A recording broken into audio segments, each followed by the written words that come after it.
So for starters, this looks like a great league because you have a lot of control on the difficulty. But clearly also, we are going to have a harder campaign, especially if you want to zoom zoom, if you want to go very fast, or if you just don't want to get bothered by the league mechanic that you didn't like or something.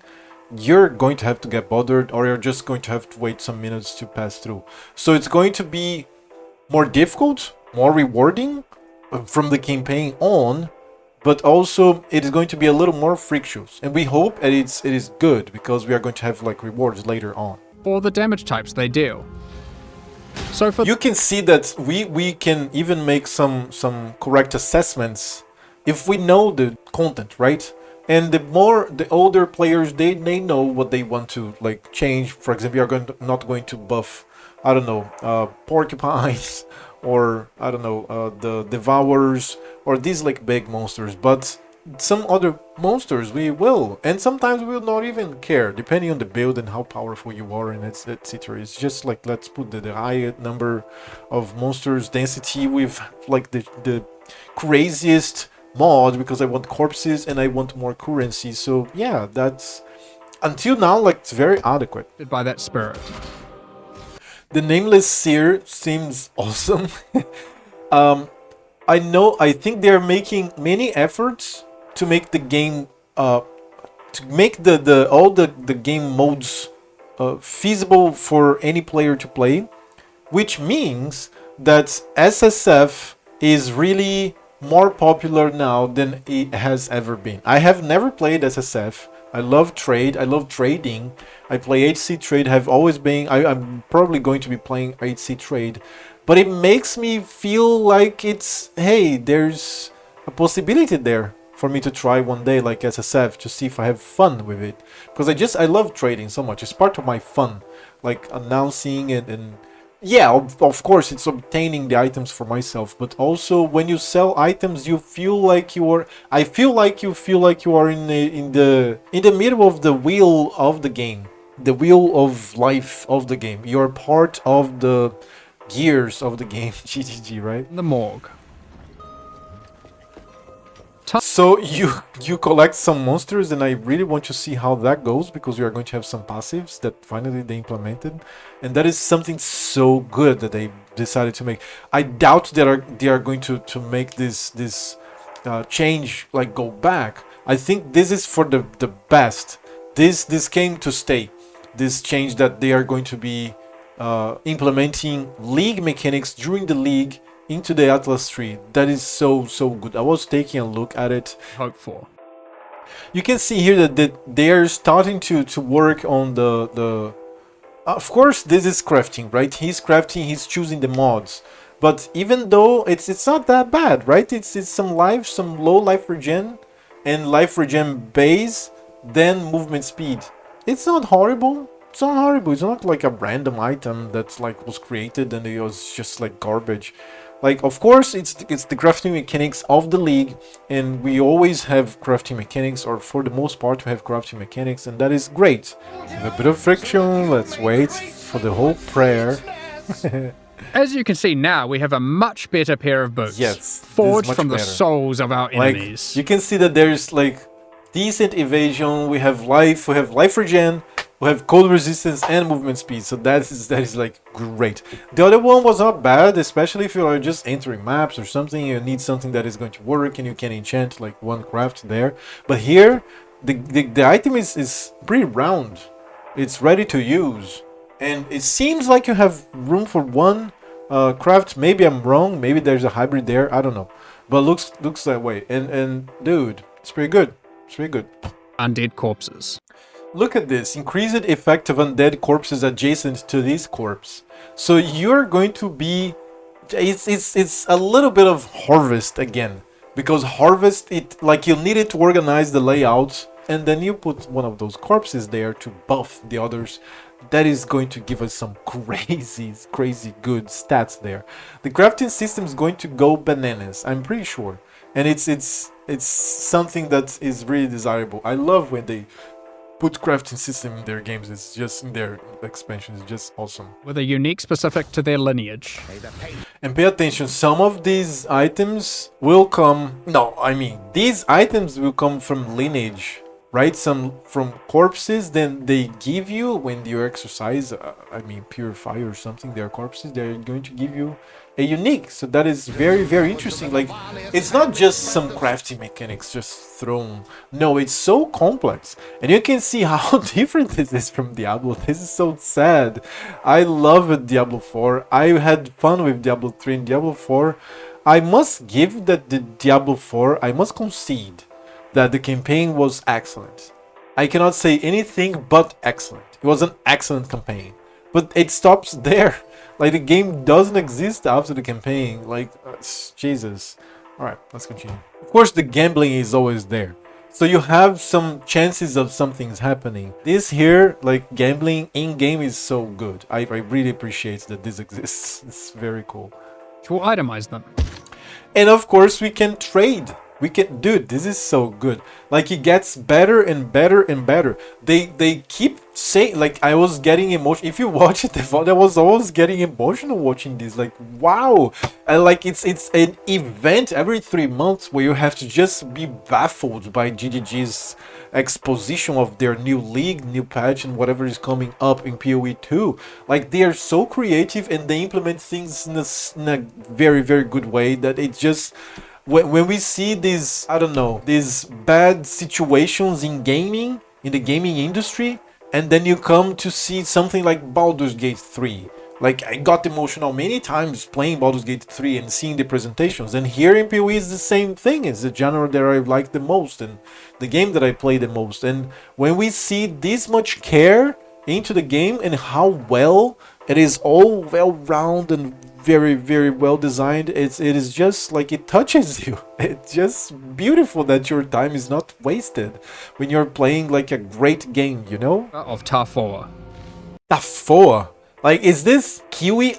What? I swear I know how to speak English, but Tafoa? Where does that come from? Also gotten one of the defaulted modifiers to appear. No, come on, he said defaulted. I swear to God, he said defaulted. It's something with him, the way he pronounces things. And also, look at this. Whoa, 400% increased experience. Oh my God. Dude, this is so good. This is so good in so many levels. First of all, they are bringing back the tattoos. Of course, they nerfed the shit out of them. If you see the patch notes, they're pretty nerfed. That's kind of sad. But, like, some very powerful ones, like, were removed, and they were... I had a lot of fun in the Trial of Ancestors, I cannot lie. But, yeah, I mean, if you are going to bring back the game, like, to be, like, permanent, and obviously it's apparently it's connected to the Necropolis League. I don't know if it is actually made permanent. It was made available in this league because it is connected to this league's mechanics. So I don't know if you're going to have it further down the line. Maybe we have it in some other way, like in some other forms of drops. But this is good news. Doesn't matter. It is good news. These Ember monsters can be raised to specters too.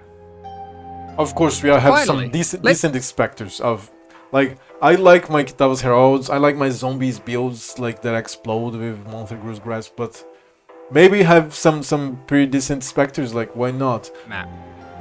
Yeah, things being fixed to the map makes sense because it won't cycle, like, the map has its mods and its quantity, and maybe you substituted some monsters to have like beasts or demons or something, like, obviously it just makes sense. And then the fact that you can, for the first time, see what's coming in the map and see the skills that the monsters use is like a never before occurrence from GGG. That is so cool. Behavior in meaningful ways. This is so cool. So let's take a look here. We go to Path of Bathing, right? It's great website, like 3.24, 3.24, Atlas. That's the link. This is from Neversink that created Filter Blade. Go give him some praise. Go, I don't know, like his posts in Twitter. Go use his website and use Filter Blade. I mean, what I was saying here for advertising for the guy. Thank you, dude, for working for us. This is a great addition that you are in our community. So look at this. We can plan prior to the league's launch, and you can even come here and click on Necropolis. When you click on it, he already like just goes over every like path to get to the Necropolis clusters. You can see here 4% increased chance for haunted monsters in your maps have unresolved anguish. Gain Gravekeeper's boon when you collect a corpse in your maps. Haunted monsters with unresolved anguish in your maps have 25% chance to leave an additional corpse. Let's keep looking. Let's keep looking.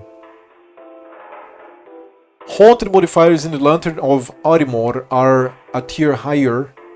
The Lantern of Arimor has 30% chance, increased chance for devoted modifiers. Let's continue. Let's continue. It goes here to Eldritch Gateway, which connects here. Okay, and then from here goes to what's the name? Eternal Torment. Haunted Pact leaders in your maps have 50% increased chance to be rare. 50% chance to spawn a tormented spirits when you collect a corpse in your maps. Right? Then you come here and you have all of these nodes here. Corpses in your maps have 100% increased chance to have meta modifier crafting outcomes. Oh, I mean, that's like a must, right? If you're really investing in Necropolis. Corpses in your maps have 100% chance to have modifier tier rating crafting outcomes. And corpses in your maps have 100% increased chance to have unique item crafting outcomes. So unique modifier tier rating and here meta modifier. You can choose one of the three or the three. I don't know if choosing the three is going to be detrimental or just not going to change anything. It seems to me that it lets the meta, it's one of the good ones, but if you're in SSF, maybe you go for unique. I don't know. The changes depend on what you want, what you prefer. So, and then you come here and you plan your build. It's a pretty good tool for you. Pretty good tool. Let's go back. So now the addition of the fragments is so different. They're making like they created a new Uber encounter to create the difference gap. Like you kill the Maven and then you go to Uber Maven or Shaper, go to Uber Shaper. Like the difference, the gap in not only skill, like you need to have a very good build and skill for that. It's a large gap, man. But by creating the tier 17, they made a new challenge that is in the middle of it, and it actually was a gap, and it's so cool. And now these things drop from it, like you're making the system so connected and well entwined that is beautiful to see. Oh God, I died for him.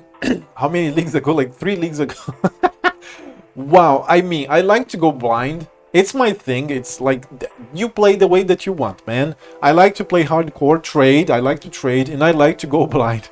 After I die for a boss for the first time, then yeah, I'll go check a guide, or I'll make a guide myself if I bet the boss and I can understand things. I have some guides here. I will improve the material as we go by the years, but I have some guides. And I died for him going blind. I don't know how many leagues ago. It was the star. He just like throws many stars or like I don't know, orbs, and I didn't know I couldn't slam through them, and then I just died. I mean, I should know. I should probably know, but it's like when you see for the first time, you're like, okay, is this on the ground? But it's cool, man. It's one of my thrill. I don't like to lose characters. Nobody likes, but I have time. I put myself to have time, even when I was working like 24/7. Like professional, I like it to invest time in these games, and I can afford to lose characters. If you can't afford to lose characters, just go softcore, not have like this big frustration. But it's my thing. I like to no, I do not like to lose characters. I like to go blind and risk losing my cards. But I mean, if you're playing hardcore, it's there. It's one of the possibilities, nevertheless. So continuing. This is a version of a boss from Expedition League, with all its abilities and mechanics enhanced. Uber Uhtred will even be able to summon 2 other Expedition bosses to aid it during the fight. Secondly, we have the Fortress map. This map is an impregnable fortress, guarded by monsters from the Heist League. At the end, you will God. encounter an Uber version of the Unbreakable. Again, it has enhanced abilities and mechanics you'll have to learn and overcome. Each of the Shit. Tier 17 map bosses has a chance to drop a unique item, allowing for some target farming. However, these aren't entirely new unique items. Instead, we've taken other unique items, removing them from the core drop pool, and rebalancing them to fit here. This is also so good because it creates the incentive. That's it. That's the incentive. It creates the incentive. Creating the incentive One makes the world run. Like makes the gear like turn, like spin, like the things happen when you create incentive, and that is so cool. And of course, bosses, like give me bosses, like modify the bosses, give me new bosses. Like so, this is so good in this game. Them having like they are still squishing the game. They are making the game a little more understandable and less alien for new players to come, because it is already like alien. Like you come for the first hour of PoE, you are going to see the passive tree. You are going to have died 3 times for Brutos. Like the coast is ruthless with the cannibals there, like throwing grenades at your face. It is already hard for newcomers, but if you pass all of that and then you start to see system after system just like clumping onto each other, stacking, and everything is all cramped, it is hard. But when you make these kinds of changes, you're just making the game better in so many ways, so many levels, as many of you like to say. The systems are explained in here, and you can look it up, obviously, what happened before, but it doesn't matter anymore because it's scarbs now, and the scarbs give the modifiers to the, and that is it. That is, you don't need like, oh, what else modifies my maps? Oh, I have here like Atzir fragments, they give 5%. Oh, but there's the sextants. No, just put your scarbs there. They are going to greatly and wildly modify your maps, and that is sufficient. That is enough. This is brilliant because you would need to just have these massive amounts of the currency or just buy them to keep making different strategies. Now you just unlock them. Of course you have to unlock them, it's not going to be for free, and that is also one of the chasers. Like you have to have chasers, you have to have things that make sense for you to acquire, and you feel good about acquiring them. So you have different trees, for different maps, for different characters. You can have one character that can face some challenges, and then you go for a tree. Then the other character faces other types of challenges, then he goes to another tree. But then if the same character that you have, and you can, like, I don't know, use 2 trees with that character, he cannot face like one type of content that is in one map, you can always change character, or you can change the trees now. Like, this is so good. This is so good. This is so good that they are giving us systems throughout the campaign, man. This is so cool. This is so cool. I mean, it isn't offensive. We are not going to be using these items for maps or anything, but it's so cool and so perky to give us these things during the campaign. It makes things much more interesting. And it, like, I had thought about it. I think I'm going to ditch PoE 1 and play only PoE 2 when it comes about. I don't know about it, man. I don't know about it anymore. Like, they keep giving us this quality of life and these little perks. It is very decent. It is actually very cool. Before you run out. This is so beautiful. This is such quality of life. And every single item that I've used that is 6 linked, the last I don't know, 3 years, I have not been buying them anymore. I've been crafting them fully. It's just like, it is frictious because my record is 1 and 4,200. Those are my 2 records. I don't know the number exactly but it was around 4,223, whatever. It was above 4,200, and it's my record. But also during Incursion League, I did it with 1. So it's a gamble. I would say that after the 4,201, it's like my medium number like went up very much. But I would say that it has been around 4 and 500. That's apart from some cases. Obviously, it's 4 and 500. I get it. So you should try it too. It's much cheaper and it's much more desirable. Get your base and you do your thing. So the changes are here, man. Many changes of quality of life. Many of them, and the game is just getting better and better and better and better. I'm pretty sure they are using many of these things that are working in PoE 1 to PoE 2. Obviously, like that's, they're not going to waste this chance, obviously, to make the game just better. And this is so good, man.